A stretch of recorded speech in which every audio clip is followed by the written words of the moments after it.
Hay un fenómeno contraintuitivo a punto de ocurrir, algo que parece completamente ilógico, pero que se repite una y otra vez a lo largo de la historia. El oro y la plata caerán durante una crisis.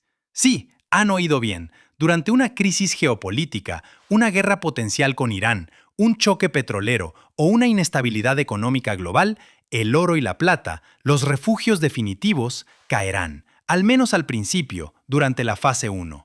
Y la gente entrará en pánico. ¿No se supone que deben subir durante las crisis? ¿Por qué están cayendo? Y venderán en el peor momento posible, justo antes de que comience el verdadero ascenso. Bienvenido a Economía sin Censura, donde desvelamos las dinámicas ocultas del mercado para que puedas anticiparte y prosperar. Hoy descubriremos por qué lo impensable está a punto de suceder con el oro y la plata. Exploraremos los mecanismos detrás de su caída inicial en las crisis, el choque petrolero, las expectativas de inflación, los altos rendimientos, el dólar fuerte y luego, por qué se recuperan agresivamente. Analizaremos pruebas históricas de 1973, 1979 y 2001 y veremos por qué esta vez se añade una capa extra de complejidad, debido a la deuda masiva de los gobiernos, la acumulación de oro por parte de los bancos centrales y la creciente demanda industrial de plata. Así que, lo que parece una debilidad es solo la fase 1, una compresión de liquidez, un pico en el dólar y una presión sobre los rendimientos. El verdadero repunte llegará más tarde. Una vez que los rendimientos alcancen su punto máximo y el dólar comience a debilitarse, prepárense. Lo impensable está por ocurrir, pero quienes lo entiendan se beneficiarán masivamente. La caída del oro y la plata durante una crisis parece errónea, pero en realidad es una reacción mecánica, no una contradicción. La secuencia comienza con un choque petrolero. Cuando el suministro se ve amenazado, especialmente en puntos críticos como el estrecho de Hormuz, los precios de la energía se disparan rápidamente. Este pico alimenta directamente las expectativas de inflación. Una vez que las expectativas de inflación aumentan, los bancos centrales, en particular la Reserva Federal, no pueden bajar fácilmente las tasas de interés. Incluso si la economía se desacelera, se ven obligados a mantener las tasas más altas para evitar perder el control de la inflación. Esto eleva los rendimientos de los bonos del Estado, como el rendimiento del Tesoro de Estados Unidos a 10 años. Y es aquí donde el oro se ve afectado.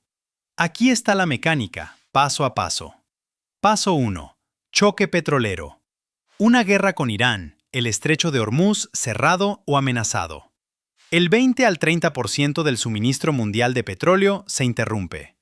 Los precios del petróleo se disparan, digamos de $80 el barril a 120, 150, quizás $200. Un choque masivo. Paso 2. Expectativas de inflación. Los altos precios del petróleo alimentan la inflación. La gasolina se vuelve inalcanzable, los costos de transporte aumentan, los precios de los alimentos suben, todo se encarece. Los consumidores esperan que la inflación continúe. Las empresas aumentan los precios de forma preventiva. Las expectativas de inflación se asientan y aumentan. Paso 3.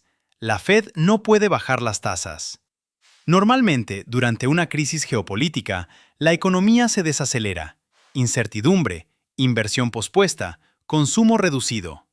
La Fed querría bajar las tasas para estimular la economía, pero no puede. ¿Por qué? Porque la inflación es alta. Si baja las tasas, la inflación sube aún más y pierde el control. Así que, incluso si la economía se desacelera, la Fed mantiene las tasas altas o incluso las aumenta para combatir la inflación. Esto sucedió en la década de 1970 con la estanflación. Crecimiento lento, inflación alta. La Fed mantuvo las tasas elevadas. Paso 4. Los rendimientos de los bonos suben. Si la Fed mantiene las tasas altas, los rendimientos de los bonos del Estado suben. El rendimiento del Tesoro de Estados Unidos a 10 años refleja las expectativas del mercado sobre las tasas futuras. Si las tasas de la Fed se mantienen altas, el rendimiento a 10 años sube, digamos, del 4% al 5% o 6%. Paso 5. El costo de oportunidad del oro. El oro no genera ingresos, ni dividendos, ni intereses. Simplemente está ahí. Así que, cuando los rendimientos de los bonos son altos, digamos 6%, mantener oro tiene un alto costo de oportunidad. Podrías ganar un 6% anual en bonos sin riesgo y garantizados, pero el oro te da cero. Entonces, los inversores racionales mueven dinero de los bonos al oro, vendiendo oro para comprar bonos y recibir un rendimiento del 6%. Paso 6. El dólar se fortalece. Durante las crisis, el capital fluye hacia el dólar en busca de liquidez y seguridad. Es una huida hacia la seguridad. Los inversores globales venden activos de riesgo, compran tesoros de Estados Unidos y compran dólares. La demanda de dólares aumenta y el dólar se fortalece. El índice del dólar estadounidense, de XY, podría subir de 100 a 110 o 115. Paso 7. Un dólar fuerte empuja el oro a la baja. El oro se cotiza en dólares. Si el dólar se fortalece, el oro se vuelve mecánicamente más barato en términos de dólares. Por ejemplo, si el oro está a $2,600 la onza y el dólar se fortalece un 10%, el oro cae a unos $2,340. No porque el oro haya perdido valor intrínseco, sino porque el dólar se ha fortalecido relativamente. El oro vale menos dólares más fuertes. Así que, incluso si el oro es un refugio, se suprime temporalmente por los altos rendimientos, un dólar fuerte y un posicionamiento institucional forzado. En cuanto al posicionamiento institucional, los fondos de cobertura y los traders tienen posiciones largas en oro. Cuando el dólar sube y los rendimientos aumentan, estas posiciones pierden valor, lo que genera llamadas de margen y ventas forzadas. Tienen que vender oro para cubrir las pérdidas, lo que empuja el oro aún más a la baja. Es un círculo vicioso: caída del oro, llamada de margen, más ventas, caída adicional. Esta es la fase 1. Y parece impensable. El oro debería subir durante una crisis, pero mecánicamente cae, al menos inicialmente. Pero esto es solo la primera fase. Históricamente, una vez que el sistema se ajusta, la dirección cambia drásticamente. Después del embargo petrolero de 1973, el oro no solo se recuperó, sino que subió masivamente en los 2 años siguientes. Después de la revolución iraní, casi se duplicó en un año. Después de los ataques del 11 de septiembre, entró en una carrera alcista de 10 años. El patrón es consistente: caída inicial, estabilización, subida agresiva. Veamos los ejemplos históricos. El embargo petrolero de 1973. Los países árabes de la OPEP cortaron las exportaciones de petróleo a Estados Unidos y sus aliados. Los precios del petróleo se cuadruplicaron, de $3 el barril a $12. Un choque masivo. Recesión en Estados Unidos y Europa. Inflación galopante. El oro, inicialmente, cayó. En 1973, el oro estaba alrededor de $100 la onza y cayó a unos $90 durante el pánico inicial. ¿Por qué? Venta de liquidez, llamadas de margen, un dólar fuerte inicial. Pero luego, el sistema se ajustó. Los rendimientos alcanzaron su punto máximo. El dólar se debilitó a medida que la economía estadounidense luchaba, y el oro subió de $90 a finales de 1973 a $180 en 1974, y luego a $850 en 1980. Casi multiplicándose por 10 en 7 años. Masivo. La revolución iraní de 1979. El Shah de Irán fue derrocado. La producción de petróleo iraní se desplomó. Segundo choque petrolero. Los precios del petróleo se duplicaron, de $15 a $30 el barril. Inflación galopante en Estados Unidos. El oro, inicialmente volátil, luego subió agresivamente de $200 en 1979 a $850 en enero de 1980. Casi se duplicó en un año. ¿Por qué? Porque la inflación estaba fuera de control. La Fed subió las tasas, pero el oro siguió subiendo porque la gente perdía la confianza en el dólar, huyendo a pesar de los altos rendimientos. Ya que el oro protege contra el colapso de la moneda, no solo contra los bajos rendimientos. Los ataques del 11 de septiembre de 2001. Choque geopolítico. La economía estadounidense se desaceleró. La Fed bajó las tasas agresivamente, del 6% al 1%. Los rendimientos cayeron. El dólar, inicialmente fuerte por la huida hacia la seguridad, luego se debilitó. El oro en 2001, alrededor de $270 la onza, cayó inicialmente a unos $255.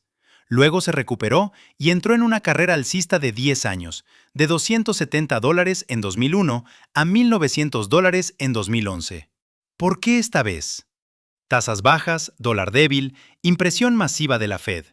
Guerras en Irak y Afganistán, déficit, deuda. El oro subió durante una década. El patrón es consistente: caída inicial, pánico, venta de liquidez, dólar fuerte, rendimientos altos y luego estabilización. El sistema se ajusta, los rendimientos alcanzan su punto máximo, el dólar se debilita, la confianza en las monedas fiduciarias se erosiona y el oro sube agresivamente, a menudo multiplicándose varias veces en pocos años. Así que la fase 1 es la caída, la fase 2 es el auge. Y aquellos que venden durante la fase 1 se pierden el auge de la fase 2. La configuración actual añade otra capa de complejidad. Los gobiernos soportan cargas de deuda masivas, lo que limita hasta dónde pueden subir las tasas de manera realista. Al mismo tiempo, los bancos centrales están acumulando oro, no vendiéndolo. Esto crea un piso estructural bajo los precios. La plata tiene una dinámica adicional. No es solo monetaria, es industrial. Los déficits de suministro y la demanda manufacturera tensan el mercado desde un ángulo completamente diferente. La deuda masiva de los gobiernos es un factor clave. La deuda estadounidense asciende a 36 billones de dólares. La deuda japonesa es el 260% de su PIB. La deuda europea también es elevada. Los pagos de intereses ya son masivos. Si las tasas suben demasiado, los pagos de intereses se vuelven insostenibles. Los gobiernos incurrirían en impago o imprimirían dinero. Ninguna opción es buena. Por lo tanto, hay un tope en cuanto a cuánto pueden subir las tasas. Quizás un 6% o 7%, no un 15% o 20% como en la década de 1980, porque entonces la deuda era menor. Así, los gobiernos podían permitirse tasas altas. Ahora no pueden.